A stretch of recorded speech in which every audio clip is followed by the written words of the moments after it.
조선 최고 명문가의 안방마님과 애기씨들이 하루아침에 짐승만도 못한 부업종이 되어 남편을 찢어 죽인 원수의 술상을 시중들게 됩니다. 도대체 궁궐 깊은 곳에서 어떤 사악한 거래가 오갔길래 조선 최고의 사대부 여인들이 이토록 참혹하고 굴욕적인 운명을 맞이한 걸까요? 지금부터 역사 뒷이야기 TV에서 자세히 파헤쳐 보겠습니다. 구독, 좋아요, 알림 설정 부탁드립니다. 1456년 조선 세조 2년의 여름은 피비린내로 진동하고 있었습니다. 조카 단종을 몰아내고 왕자를 찬탈한 수양대군, 즉 세조의 폭정에 맞서 단종 복위를 기획했던 사육신의 거사가 발각된 바로 그 시기였죠. 성산문, 박팽년, 하위지, 이계, 유성원, 유흥부. 우리가 교과서에서 지조와 절개의 상징으로 배웠던 조선 최고의 천재 선비들이 잔혹한 고문 끝에 형장의 이슬로 사라졌습니다. 당시 세조가 내린 형벌은 단순한 사형이 아니었습니다.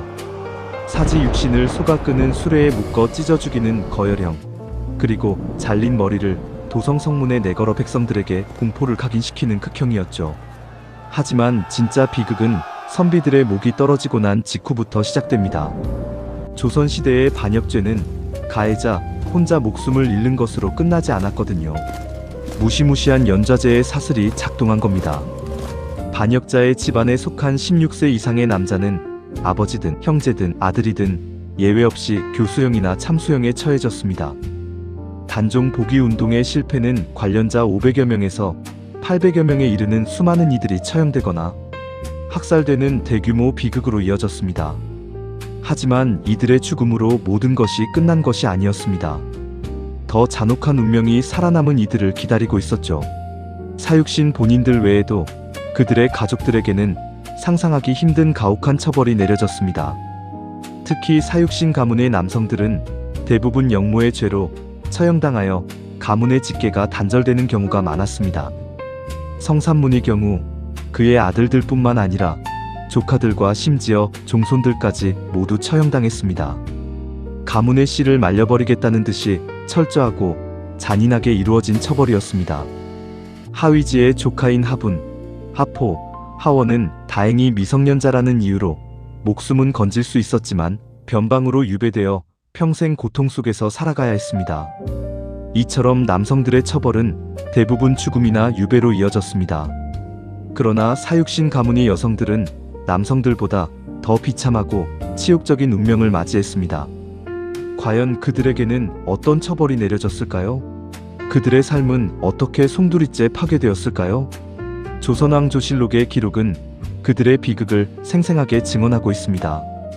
대부분의 여성들은 공신들의 노비나 관청의 기생 또는 관비로 분배되었습니다. 심지어 세조의 공신들에게 첩으로 하사되기도 했습니다. 이는 단순히 노비가 되는 것을 넘어 그들의 인격과 존엄성을 완전히 말살하는 처벌이었습니다. 조선왕조실록 세조 2년 9월 7일자 기록에는 더욱 충격적인 내용이 담겨 있습니다.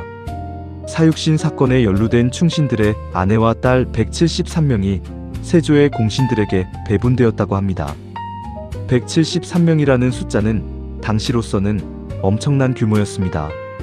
이 기록 속에는 성산문의 동생 성삼고에 겨우 1살 된 딸까지 포함되어 있었다는 사실이 우리를 더욱 경악하게 합니다.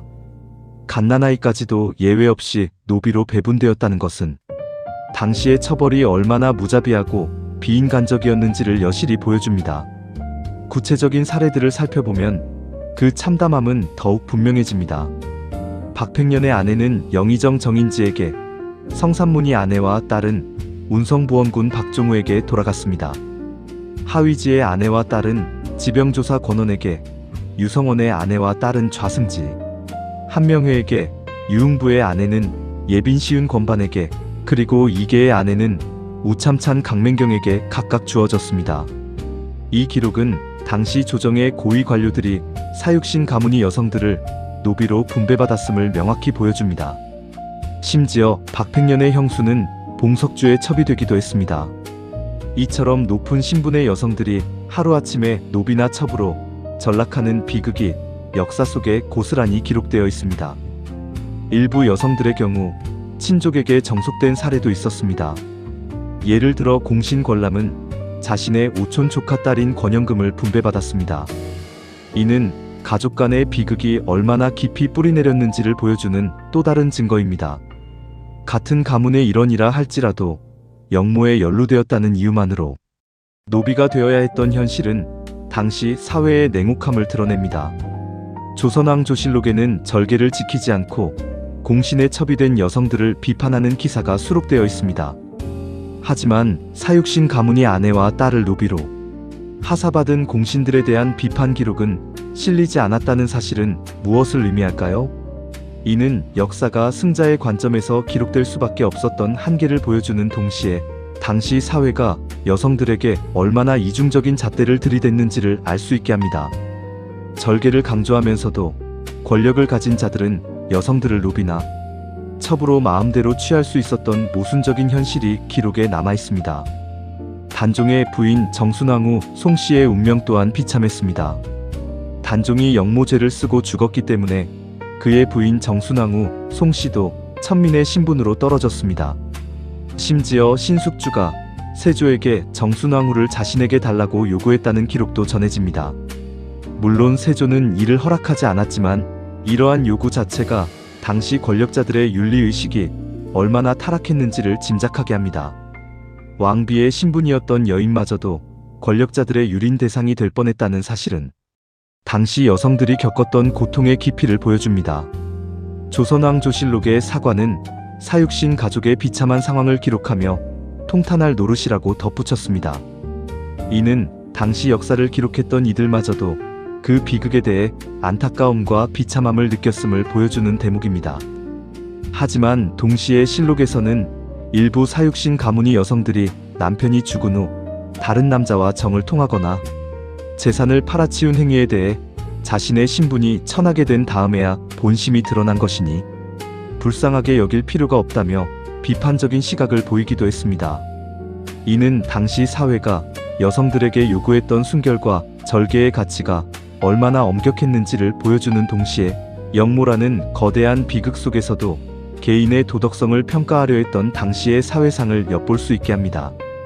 이처럼 사육신 관련자들과 그 가족들은 단종 복위운동 실패의 대가로 매우 가혹한 형벌을 받았습니다. 남성들은 처형당하고 여성들은 공신들에게 노비나 첩으로 분배되는 등 연좌제가 철저하게 적용되었음을 알 수 있습니다. 이 비극적인 기록은 우리에게 단순한 역사적 사실 이상의 메시지를 전달합니다. 권력 다툼 속에서 희생된 수많은 사람들의 고통, 특히 여성들이 겪어야 했던 인권 유린의 실상을 우리는 이 기록을 통해 마주하게 됩니다. 과연 이러한 가혹한 처벌은 정당화될 수 있었을까요? 연좌제라는 이름으로 행해졌던 비인간적인 행위들은 당시의 시대적 상황을 고려하더라도 용인될 수 있는 것이었을까요? 이 잔혹한 역사의 기록은 우리에게 과거를 되돌아보고 현재를 성찰하게 하는 중요한 질문들을 던집니다. 여러분은 이 기록을 어떻게 보시나요? 댓글로 여러분의 의견을 나눠주세요. 끝까지 시청해주셔서 감사드립니다.